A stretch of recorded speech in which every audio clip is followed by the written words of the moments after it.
আসসালামু আলাইকুম, শুভ সকাল। স্মার্ট ড্রাইভিং স্কুলে জিগজ্যাগ চলতেছে। রোজা রেখে জিগজ্যাগ করা অনেকটা কষ্টকর, কারণ হচ্ছে বাইরে প্রচুর রোদ, গরম।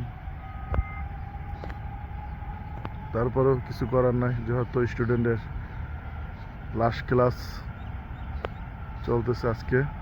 আব্দুল রশিদ আছে সাথে, তার জিগজ্যাগ শেষ করবো আজকে।